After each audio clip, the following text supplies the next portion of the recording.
Вітаю ўсіх. Гэта Рома і Вандра падкаст. Падкаст, у якім размаўляем пра спадчыну, а таксама падсумоўваем сучаснае жыццё спадчыны праз навіны. Сёння якраз такі эпізод з навінамі. І я падзелюся тымі, што адбылося з беларускай спадчынай у сакавіку. Калі збіраў навіны цягам месяца, то можна было нават рабіць 2 выпускі. Мне так падалося ў усялякім выпадку. Бо адзін па першай палове месяца, і другі адпаведна па другой. Не ведаю, як далей пойдзе, але закралася такая думка, што чым цяплей, тым актыўнее пачынае жыццё спадчына, па ўсіх накірунках. Адпаведна, і навін больш. Праверым гэта ў красавіку, а пакуль у нас будзе адзін выпуск на месяц. Структурны эпізод будзе такім жа, як і ў папярэдні, архітэктурны бок, далей этнаграфічна-культурны і напрыканцы пра навінкі сакавіка. Перад тым, як пачаць, нагадаю пра падтрымку праекта Вандра. Дзякуючы вам і вашай падтрымцы ёсць матывацыя і рэсурс ствараць кантэнт.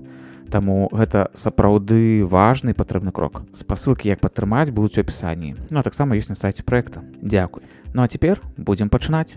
Таму сядайце больш зручна і вандруем.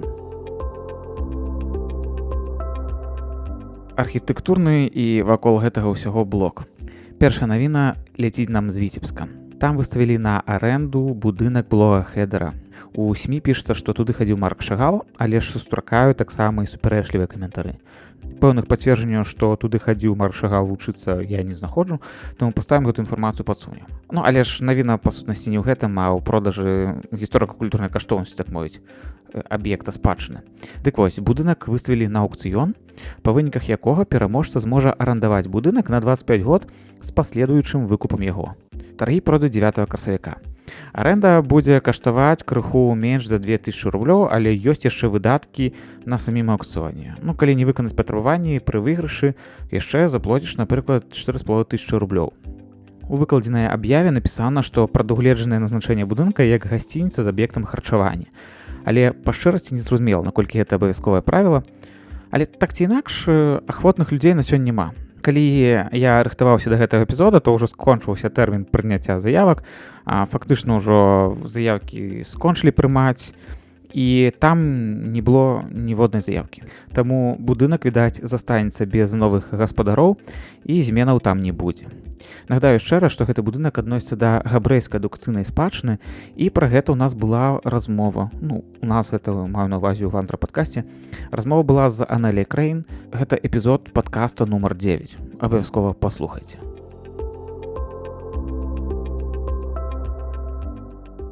Шэраг навін у сакавіку прыйшло праз знос гістарычных будынкаў. І будзем па чарзе пра гэта распавядаць. Так, у Магілёве знеслі апошні дарэвалюцыйны дом на вуліцы Сялянскай. Гэта была вуліца Ледзькаўская. У 80-90 гады там працаваў музей этнаграфіі, а ў апошнія часы там месціліся рэстаўрацыйныя майстэрні абласнога краязнаўчага музея. Чаму знеслі? Бо пабудуюць 4павярховы інтэрнат для Магілёўскага дзяржаўнага абласнога ліцэя нумар 3. Як адзначае тэлеграм-канал Спадчына, апроч зноса будынка, Магілёў канчаткова губляе трасіроўку былой вуліцы, бо апошні кавалак асфальтаванай дарогі, які вёў да гэтага дома, знясуць і пераплануюць зусім па-іншаму.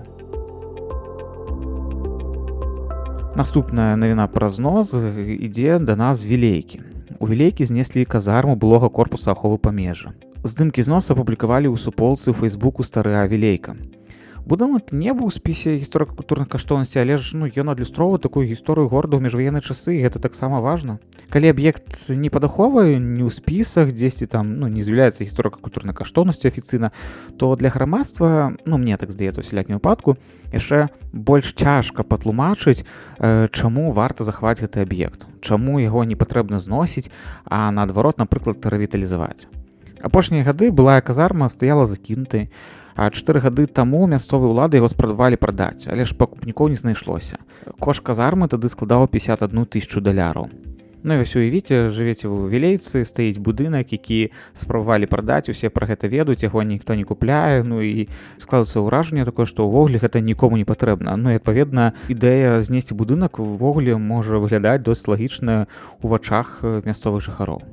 Так, у чым цікавостка, што за гэтыя 4 гады, вось яго там 22 годзе спрабавалі прадаць, сёння ўжо 26 год, І за гэтыя 4 гады, на думку ўладаў, будынак амартызаваўся да 100%. І з гэтай прычыны яго вырашылі знесці. То бок спрабавалі прадаць за $51 000, не атрымалася, і за 4 гады $51 000 пераўтварылася там у умоўны нуль. Ну, вось так. Ну, а шчэбень ад будынка наказана перадаць мясцовай жылічна-камунальнай гаспадарцы для пасыпкі дарог. Вось так. Мне здаецца, што прыналежнасць будынка да польскіх часоў горада паўплывала на рашэнне, што з ім зрабіць. Аднак, ну, руйнуючы такі будынак, мне здаецца, што мы робім горш толькі сабе, а не польскай гісторыі. Ну, і цікава, канешне, было правесці сацыялагічную такую пытанку ў жыхароў Вілейкі. Як ім гэты крок па зносу? Ці стала прыгажэй і лепш гораду ад гэтага? Ці стаў горад чысцей? Альбо, наоборот, ён нешта страціў?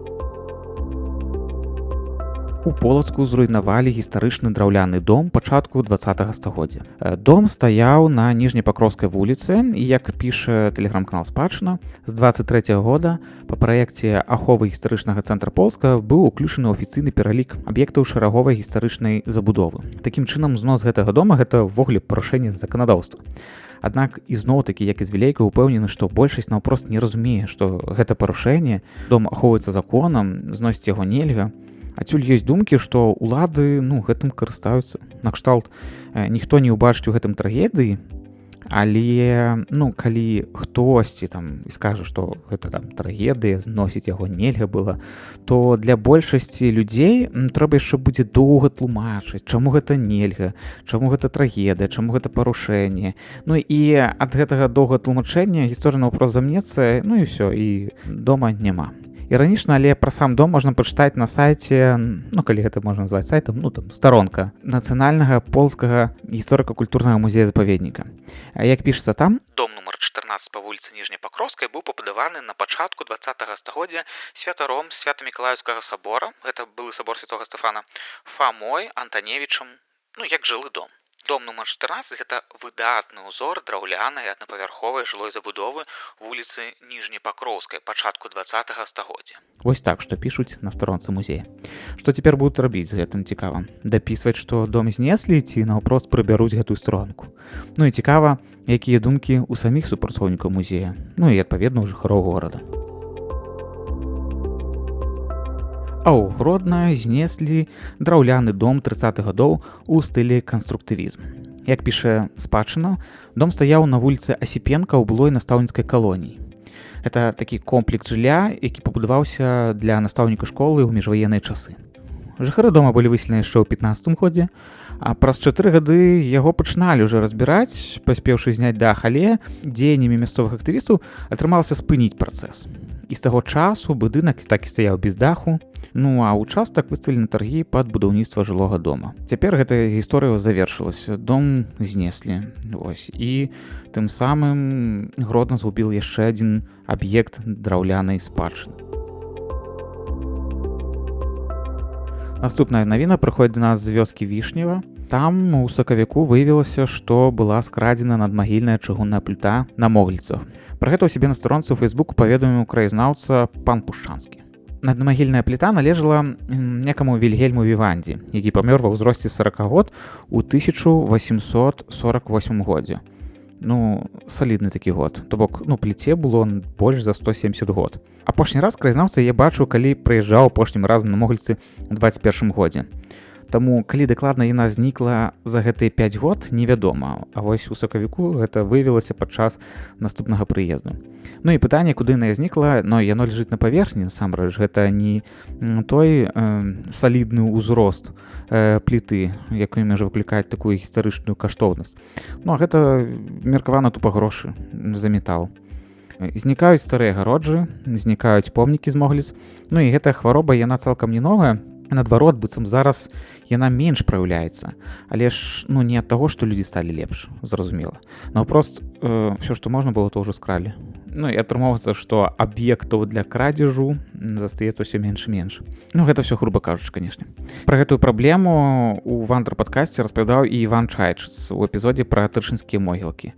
Там гэта праблема была досыць актуальная, там у нулевыя гады, напрыклад. Ну, але пра тырчынскія могілкі мы распавядзем наступную навіну.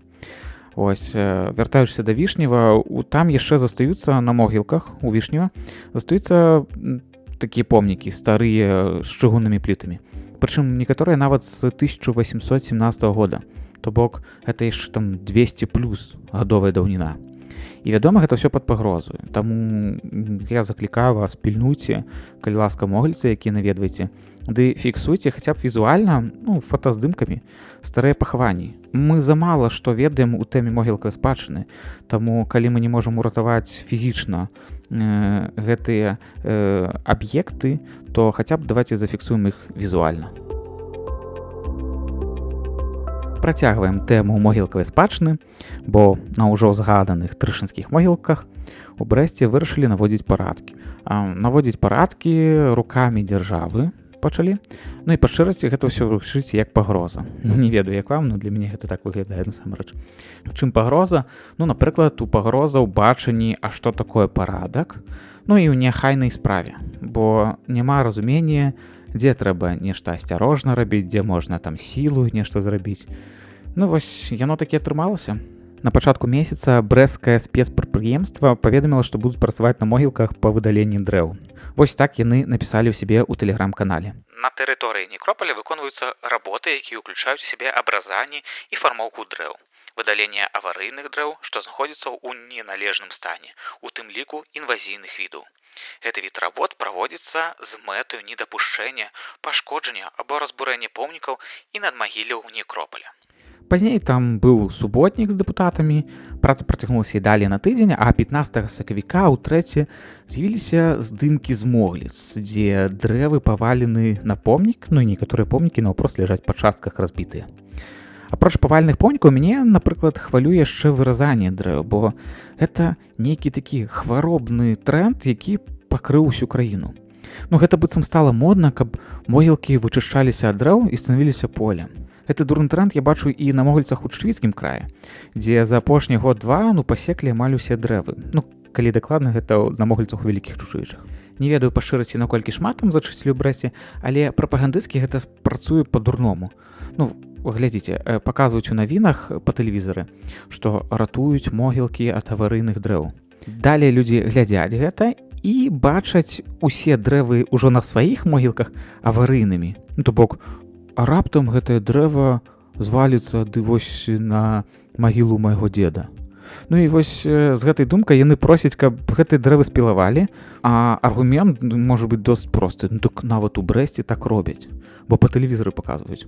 Я не ведаю, насамрэч, гэта як усё працуе на самой справе, але я так уяўляю, што гэта так можа працаваць з пункта гледжання уплыва на розум грамадства. Разбурэнне помнікаў на трышынскіх могілках – гэта не новая праблема. Вандалы там рэгулярна з'яўляюцца, і раней галоўнай праблемай быў крадзеж металу. Гэта ўсё тое, што я распавядаў раней, калі казаў пра Вішнева. І пра гэта ўсё, пра гэтай праблемы трышынскіх могілак, ды не толькі пра праблемы, а і пра каштоўнасць самых могіліц, распавядаў Іван Чайчыц у Вандр-падкасце у эпізодзе пад нумарам 24. Калі вы не слухалі, то шчыра раю. І спасылку на гэты эпізод пакіну ў апісанні. 30 сакавіка ў вёсцы Кароўка Віцебскага раёна знайшлі стары надмагільны крыж. Пра гэта паведаміў абласны краязнаўчы музей, куды гэты крыж і ўрэшце давезлі. Як жа ўсё адбылося? Мясцовы вадаканал праводзіў земельныя работы ў вёсцы Кароўка, як ужо казаў, Віцебскі раён, і знайшлі там крыж.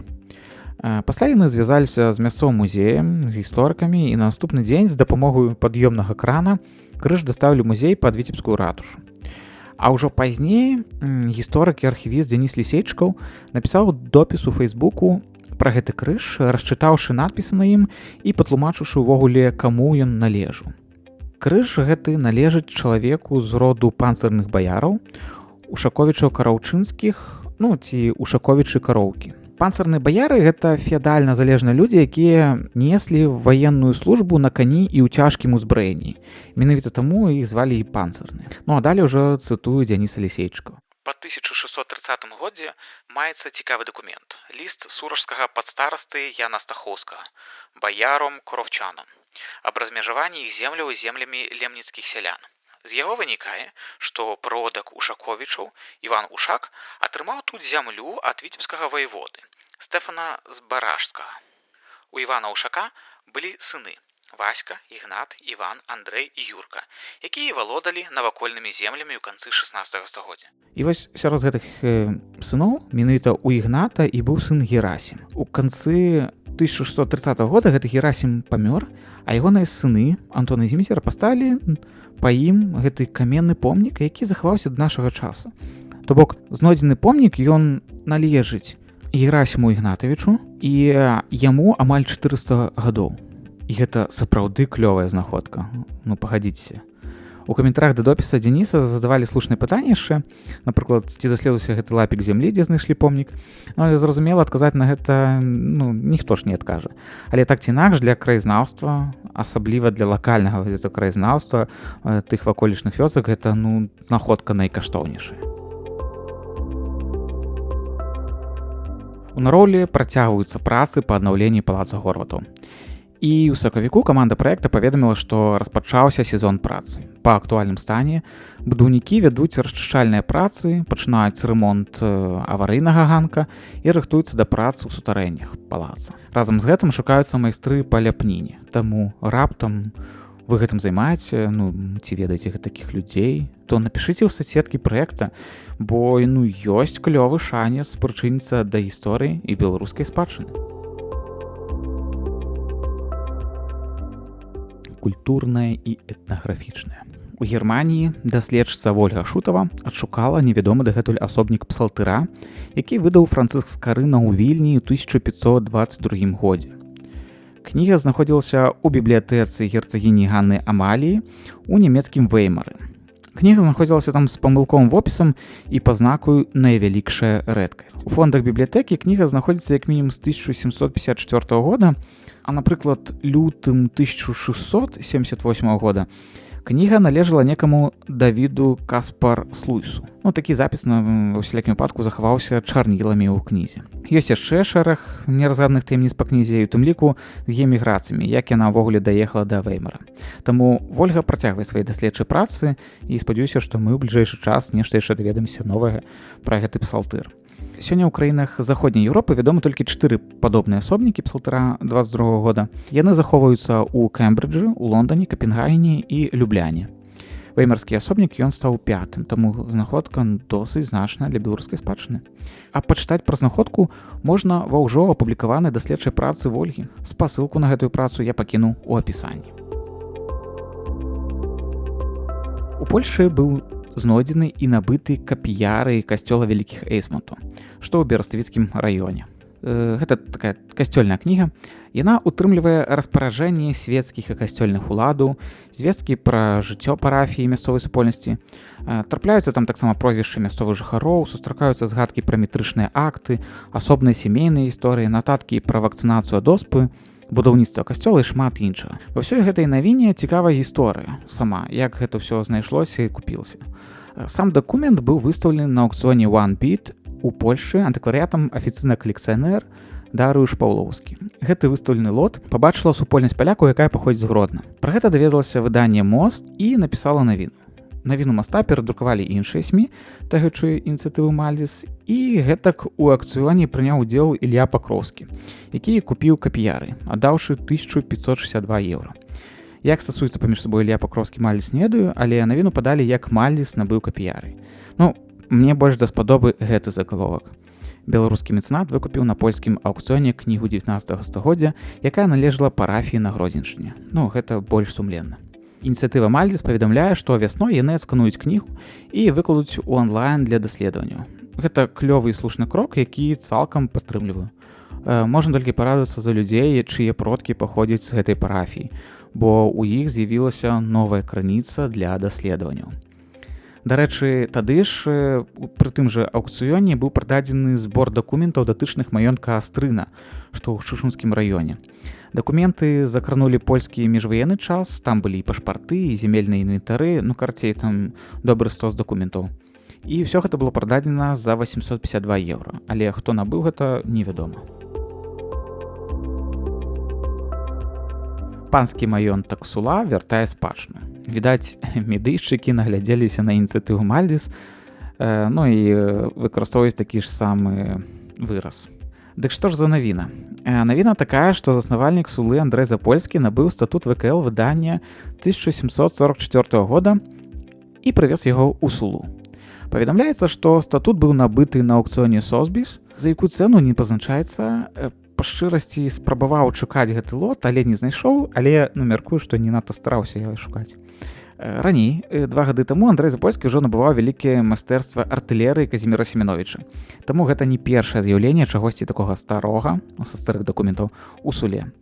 Ізноўку у мяне ёсць пытанне да гучнага загалоўка вяртання спадчыны, але навіна добрая. Хвалі наведвальнікаў у Сулу немалыя, таму, магчыма, гэта камусьці дасць інтарэс да гісторыі і культуры Беларусі. Наступная, можа і не навіна, але цікавы допіс сакавіка. Уладзіслаў Чаховіч напісаў заклік да вяртання ўкрадзенай карціны. Пра якую карціну ж ідзе гаворка? У 22 годзе ў зборніку ладаўскіх чытанняў музеязнаўца Антоль Сініла апублікаваў артыкул пра страчную спадчыну з даваенных збораў мінскіх музеяў. Гэтыя творы канчаткова апынуліся ў калекцыях па-за Беларусю. Вось што піша Уладзіслаў у допісе. Падчас акупацыі Мінска фашысцкія войскі цалкам разрабавалі калекцыі Беларускага дзяржаўнага музея і дзяржаўнай карціннай галерэі БССР. Сярод вывезеных у Германію скарбаў была карціна мастака Тимофея Андрэевіча Нефа «Аголеная купальшчыца». Партрэт княгіні Кацярыны Міхайлаўны Далгарукавай, датаваны 1874 годам. Гісторыя гэтага палатна ў Беларусі дакументальна пацверджана. Да рэвалюцыі карціна належала калекцыянеру Льву Зубалову. Пасля нацыяналізацыі трапіла ў дзяржаўны музейны фонд у Маскве. 2 лютага 1923 года прадстаўнік Мінскага абласнога музея Некрашевіч паводле акта нумар 78 атрымаў яе са сховішча і прывёз у Мінск. Гісторыя з карцінай працягнулася ў 2001 годзе, калі яе прадалі на аўкцыёне Созбіс. Карціна прадавалася ў той самай пазалочнай раме, у якой была і ў Мінску. Адпаведна, лёгка яе было і пазнаць. Уладзіслаў заклікае беларускую супольнасць у замежжы арганізавацца і зладзіць юрыдычную дыпламатычную кампанію па вяртанні спадчыны. Ён дадае, што канкрэтна трэба і можна зрабіць беларускім дзеячам культуры і юрыстам у еўразвязе. Вось якія 5 пунктаў. Першы. Сабраць усю інфармацыю і перакласці яе на ангельскую мову. Другі. Падаць афіцыйную заяву ў міжнародны рэестр страчнага мастацтва ў Лондоне, каб заплагаваць любыя далейшыя спробы перапродажу карціны. Трэцяе. Зрабіць афіцыйны юрыдычны запыт у дэпартамент рэстытуцыі аўкцыйнага дома Созбіс з патрабаваннем раскрыць інфармацыю пра пакупніка лота 2001 года і пачаць працэдуру медыятацыі па вяртанню твора. Чацвёрты. Пры неабходнасці звярнуцца ў брытанскую паліцыю па факце выяўлення крадзенай падчас нацысцкай акупацыі маёмасці. 5. Задзейнічаць культурныя і дыпламатычныя ведомствы краін пражывання, каб яны маглі выступіць пасярэднікам у гэтай справе на міжнародным узроўні. Апроч гэтай карціны узгадваюцца іншыя творы, якія былі скрадзены і вывезены падчас вайны. Такі ж лёс мусіць быць і ў іх, але яны захоўваюцца Расіі, таму зараз гэта крышачку бессэнсоўна рабіць. Наступная добрая навіна ляціць з Мінску. Фалькларыст і даследчыца Тацяна Васільна-Валодзіна паведаміла, што з'явіўся сайт пра беларускія казкі. Як піша Тацяна Васільна, на сайце прадстаўлены аўдыёзапісы казак, сабраныя супрацоўнікамі Інстытута мастацтвазнаўства, этнаграфіі і фальклору Нацыянальнай акадэміі навук Беларусі з канца 60-х да нулявых гадоў. Аўдыёзапісы падаюцца разам з расшыфроўкай і пашпартам, дзе адзначаныя дадзеныя пра апавядальніка, збіральніка, месца фіксацыі і магчымай публікацыі. Казкі раскласіфікаваныя па асноўных жанравых групах. На сайце змешчана і асноўная інфармацыя пра збіранне і даследаванне беларускіх казак. Сапраўды, клёвая ідэя і праект, аднак, палазіўшы па сайце, мне з'явіліся моманты для крытыкі. І, дарэчы, пасля свае думкі пабачыў у словах іншых каментатараў. У чым праблема? Сайт крыху незручны з пункта гледжання структуры. Цяжка здагадацца, дзе ляжаць казкі. Я вось так доўга клікаў, пакуль сёння перабраў і знайшоў, дзе гэтай казкі.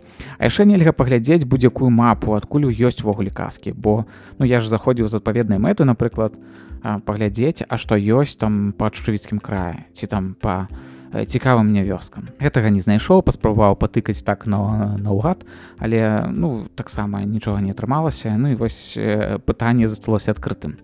Карцей, дакладная недапрацовачка, не падумаўшы, як можа сайт выкарыстоўвацца людзьмі. Як адказала Тацяна Васільевна ў каментарах, складанасць ёсць з тэхнічнага боку. Бо кожная мінімальная праўка – гэта пошук людзей, хто гэта можа зрабіць. Сам праект ляжаў на сайце Нацыянальнага корпуса беларускай мовы, і гэта ўсё праца Цэнтра даследавання беларускай культуры, мовы і літаратуры Нацыянальнай акадэміі навук Беларусі. Па шчырасці ж, зрабіць сайт – гэта цалкам не праблема, бо існуе штучная інтэлігенцыя. Але ж разумею, што гэта дзяржустановы і паказчык эфектыўнасці іх дзейнасці. Дакладней, не эфектыўнасці, а гнуткасці, мабыць, так лепш, гнуткасці дзейнасці. А зараз сайт дык увогуле схаваны, не адкрываецца.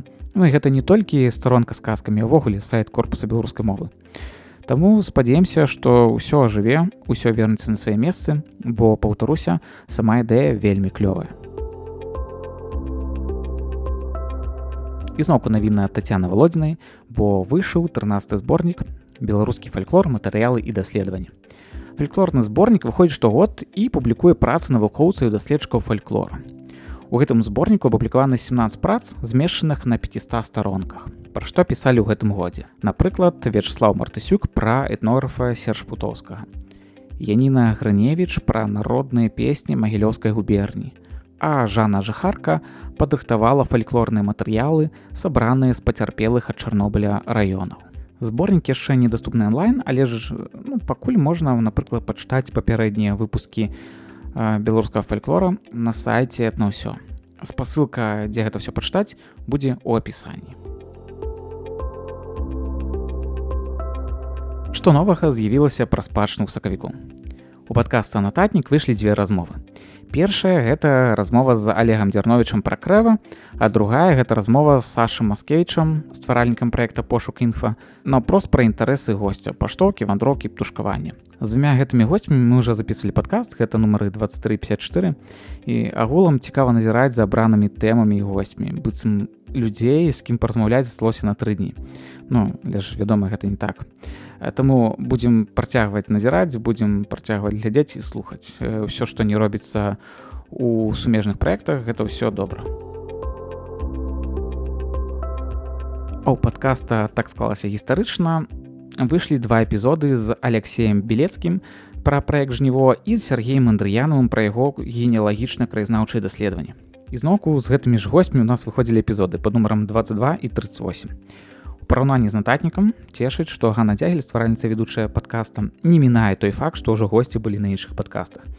Гэтак і сам уласна раблю, бо лічу, што чым больш людзей будзе слухаць іншыя падкасты па сумежных тэмах, тым лепей усёй сферы і тваёй дзейнасці адпаведна. Таму добра ўзгадаць, калі госці ўжо дзесьці былі, ці задаць удакладняючы пытанні на кшталту. У гэтым падкасце вы распавядалі пра гэта, але ж хацелася удакладніць яшчэ нейкія дэталі. У падкасці Цімоха Акудовіча, магістра асвіты налева пашыта, выйшлі 2 эпізоды. Першы з іх выйшаў 11 сакавіка, і там Цімох закранае тэму каранацыі Вітаўта. Як піша Цімох, гісторыю пра тое, што вялікі князь літоўскі Вітаўт Александр мусіў быць каранаваны, але ягоная карона была скрадзена, чулі, напэўна, усе. Але без падрабязнасцяў. А дарма, бо падрабязнасці там агонь.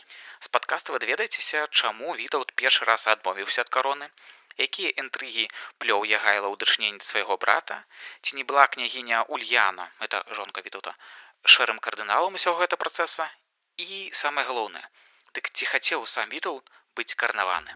А ў другім эпізодзе Цімох распавядае пра летапіс аповесць мінулых гадоў, як яна стваралася, колькі там рэальнага, колькі штучнага, і пра гісторыю Рагнеды, ці існавала яна ўвогуле. Заходзьце, слухайце, гэта цікава. А яшчэ напрыканцы месяца выйшаў новы эпізод падарожжа Жыгамонтам. Гэтым разам спадар Юры апынуўся ў водзе. Знаёмцеся, шаноўнае панства, Случчына, вёска Барок, Слуцкі раён, Мінская вобласць, былое Вялікае княства Літоўскае, а сёння рэспубліка Беларусь. У гэтага эпізода за 10 дзён назбіралася ўжо амаль 20 000 прагляду. І гэта падкрэслівае культавасць і значнасць праекта. Кайфовае відэа з сучасным саундам і дызайнам. Пры гэтым атмасфера праекта цалкам захоўваецца, як і раней. Спасылка на новы выпуск будзе ў апісанні, дадаць тут няма чаго. І апошняя навіна пра выхад чагосьці новага – гэта пра кнігу. У Інстытута гісторыі Польскай акадэміі навук выйшла кніга пра Ганну Ябланоўскую. І зразумелае пытанне, да чаго тут гэтая ввогуле навіна, калі гэта Польская акадэмія навук, і хто такая Ганна Ябланоўская. А справа такая, што Ганна паходзіць з роду сапегаў і нарадзілася ў Волупі, сучасным ваўкавыскім раёне. Яе маці з Радзівілаў, бацька з сапегаў. Гэта ўжо прозвішча вам ужо больш кажуць, чым Ябланоўская. У 1850 годзе Ганна стала жонкаю будучага братслаўскага ваяводы Ябланоўскага, і далей жыццё яе было ўжо больш звязана з украінскімі землямі і з усходнімі польскімі. Палякі лічаць Ганну як выбітную жанчыну-дзеячку 18 стагоддзя. У сваіх маёнтках яна скасоўвала паншчыну, змяняючы яе на чынш, будавала шпіталі, фабрыкі і ўвогуле клапацілася за эканоміку. А кніга гэтая распавядае пра яе зацікаўленасць да прыроднага свету. Ганна, напрыклад, стварыла мінералагічны музей, які быў адзін з найлепшых на той час у Еўропе. Пазней яе калекцыя мінералаў разам з нумізматычным зборам была выкуплена рускім вучоным Васілём Міхайловичам Севергіным для Маскоўскага універсітэта. Апроч мінералаў, яе збор складалі расліны і жывёлы. Пра гэта ўсё і піша прафесар Івона Арабас. Для мяне гэтая навіна падалася значнай, бо мы шмат чаго не ведаем пра тых, хто нарадзіўся на тэрыторыі Беларусі і пакінуў значны след у гісторыі культуры іншых краін. Думаю, што мы мусім гэта ведаць і зазначаць, што карані гэтага чалавека на беларускіх землях. Гістарычна мы ведаем найбольш буйных постацей, пра якіх даведваемся базава ў школе. Можам не помніць, што яны рабілі, але ж пакідаюць адбітак імёны. Напрыклад, Сымон Будны, Мікалай Радзівіл-Сіротка, Леў Сапега, ці Ігнат Дамейка, Міхаіл Кляфас-Агінскі. І гэты шэраг лічу як базавы, такі вышэйшы, бо са школы яго нам нешта распавядаюць пра гэта. Але за ім ёсць яшчэ сярэдні клас. Гэта так, на мою думку, сярэдні, бо па пазнавальнасці. І мне падаецца, іх лёс для масавай аўдыторыі цалкам невядомы. Але ж кожнае пакаленне, напрыклад, са шляхетнага роду чымсьці адзначалася, бо варацілі нейкія справы. Як не сусветнай значнасці, дык лакальнай. Напрыклад, з роду Скірмантаў большасць будзе ведаць постаць Рамана Скірманта, але ж там хапала яшчэ іншых людзей. Дык вось, і з Ганнай Ябланоўскай. Такая ж гісторыя. Яна з роду сапегаў, а сапегу ведаем толькі льва са статутам Вялікага княства Літоўскага. Таму такую навіну лічу важнай і значнай для нас. Нават калі дзейнасць Ганны была датычна больш украінскіх і падляшскіх земель. Кніга напісана па-польску, а набыць яе можна ў склепе Акадэміі навук. Каштуе крыху больш за 50 злотых. Апроч навінаў за сакавік падзялюся анонсам красавіка. Каб гэтыя выпускі яны такі былі не толькі пра справаздачу некую, што адбылося, а ўвогуле пра тое, што яшчэ будзе, бо добра ж было б ведаць яшчэ, каб не прапусціць у красавіку, дзе што паслухаць, куды схадзіць. Дык вось, 18 красавіка у Варшаве пройдзе лекцыя гісторыка Міколы Волкава пра Навагрудскі замак. Як піша сам Мікола, Навагрудскі замак суперцікавы, але пісьмовых крыніц пра яго гісторыі вельмі мала. Але калі ашчадна збіраць розныя дробныя згадкі і уважліва прыглядацца да агульнага кантэксту абарончага будаўніцтва Вялікім княствам Літоўскім, можна многае зразумець пра замак у Навагрудку. Чаму распавядаю пра гэта, калі лекцыя ў Варшаве? Бо долучыцца і паслухаць можна будзе праз Zoom. Карцей, гэта як паслухаць эпізод падкаста пра Навагрудскі замак, толькі трэба у пэўны час гэта зрабіць. Таму запісвайце ў календары, субота, 18 красавіка, 20:30 па мінскім часе, альбо 19:30 па варшаўскім часе. Такія навіны прынёс сакавік для беларускай спадчыны. Магчыма, я нешта абмінуў. Таму, калі ёсць такія думкі, лічце гэтую навіну важнай, напішыце ў каментарах, што засталося па-за ўвагай. А яшчэ можна падзяліцца думкамі пра гэты фармат, які я яшчэ дагэтуль лічу для праекта новым. Форма, дзе можна чагосьці напісаць, будзе ў апісанні, але можна ж наўпрост напісаць у соцсеткі ці на пошту. Вы дакладна ведаеце, куды можна пагрукацца. Дзякуй усім, хто падтрымлівае праект. Як я ўжо згадываў на самом пачатку, падтрымка сапраўды важная, каштоўная, і яна дае матывацыю нешта рабіць, бо ты разумееш, што ёсць людзі, якім гэта адгукаецца. Дзякуй, што правялі гэты час падкастам. Праз 1,5 тыдня сустрэнемся ўжо, каб паслухаць наступную размову з госцем, то бок такі класічны эпізод падкаста. Ну а зараз будзем развітвацца. Таму даследуйце спадчыну, распавядайце пра яе іншым, ну і, канешне, вандруем!